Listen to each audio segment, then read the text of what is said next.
Salam sejahtera bagi kita sekalian, shalom, damai di hati. Saudara-saudara yang diberkati oleh Tuhan Yesus Kristus, jumpa lagi kita pada hari ini. Saya percaya kita ada dalam kekuatan, kesehatan, berkat-berkat yang Tuhan berikan untuk menjalani hari ini dan selanjutnya dalam percaya kepada Tuhan Yesus Kristus. Bagian bacaan firman Tuhan pada saat ini terdapat dalam surat Petrus yang pertama, pasal 1 ayat 3 hingga 12, yang juga menjadi bagian bacaan warga gereja Masehi Injili di Minahasa dalam pekan yang akan kita jelang mendatang, mulai tanggal 18 hingga 24 April 2021. Dengan tema mingguan, buktikan kemurnian imanmu. Saya hanya akan membagi bagian-bagian pokok yang tertulis dalam kebenaran Alkitab yang akan kita sharing, kita gali bersama. Karena telah ada banyak panduan. Pertama-tama ketika kita membaca Alkitab dengan terang kuasa Roh Kudus, kemudian dengan MTPJ. Saudara-saudara, hal yang pertama yang ingin saya katakan adalah surat Petrus yang pertama ini merupakan surat penggembalaan yang berisi penguatan kepada jemaat-jemaat orang percaya, orang Kristen yang ada di 5 provinsi di Pontus, Galatia, Kapadokia, Asia Kecil, dan Bitinia. 5 provinsi ini adalah bagian dari kekaisaran atau kerajaan Romawi. Kekristenan di waktu itu berkembang pesat, sungguh luar biasa oleh karya penginjilan, oleh kuasa Roh Kudus. Namun di satu sisi kekristenan dilihat sebagai ancaman, sebagai gangguan, sebagai hambatan, sebagai suatu kekuatan baru yang perlu diwaspadai oleh kekaisaran Romawi. Kalau konteks pada waktu itu ada banyak orang Kristen yang dikejar-kejar, diburu, ditangkap, bahkan dibunuh atau dibinasakan secara sadis. Itu memang benar adanya. Karena kepercayaan dan keyakinan mereka kepada Yesus Kristus. Dan itu sebenarnya membuktikan keyakinan iman mereka sungguh-sungguh kepada Tuhan Allah. Rasul Petrus kemudian berada dalam keyakinan bahwa ketika jemaat dikuatkan, mereka akan terus hidup di dalam Tuhan. Yang pertama, saudara-saudara, apa keyakinan itu? Pertama-tama adalah pengharapan. Ayat 3, saudara-saudara, menulis dengan jelas, yang karena rahmat-Nya yang besar telah melahirkan kita kembali oleh kebangkitan Yesus Kristus. Perhatikan kata telah melahirkan kita kembali, saudara-saudara. Kebangkitan Yesus membuat umat atau jemaat pada waktu itu lahir kembali. Lahir kembali oleh karena kebangkitan Yesus, lahir kembali kepada pengharapan yang baru. Hidup yang penuh pengharapan.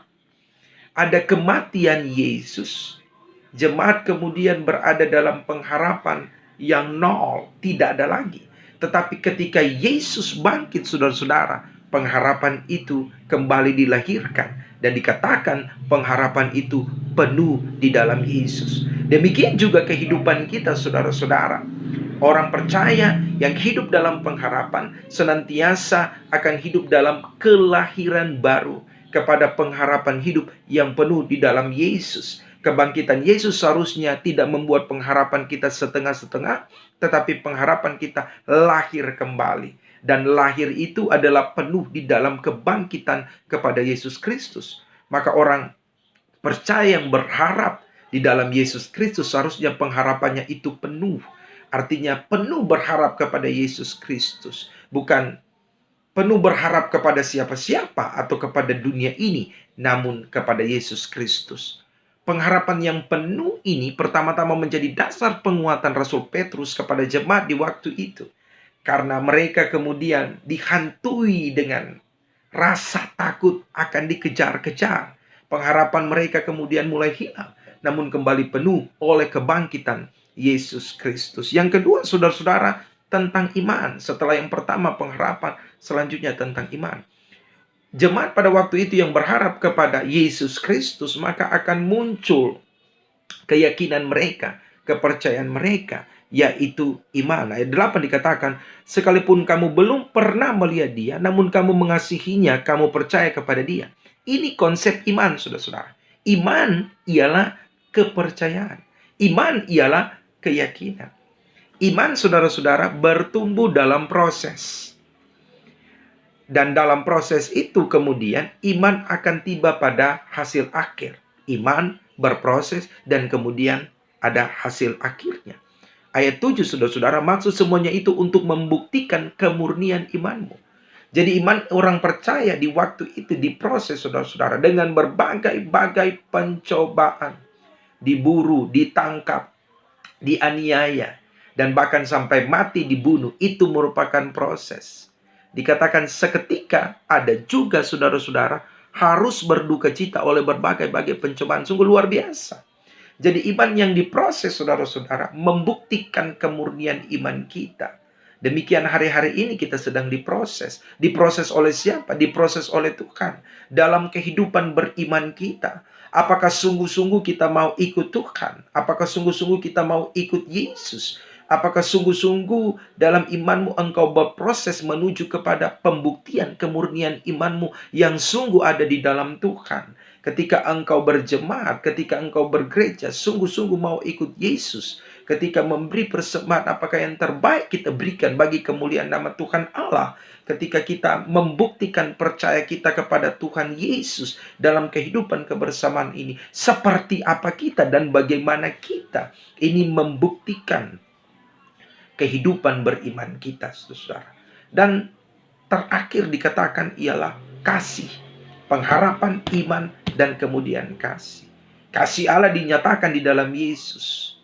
Kebangkitan Yesus menyatakan kasih Allah bagi dunia ini, bagi kita sekalian. Dan ayat 9 dikatakan, karena kamu telah mencapai tujuan imanmu, yaitu keselamatan jiwamu.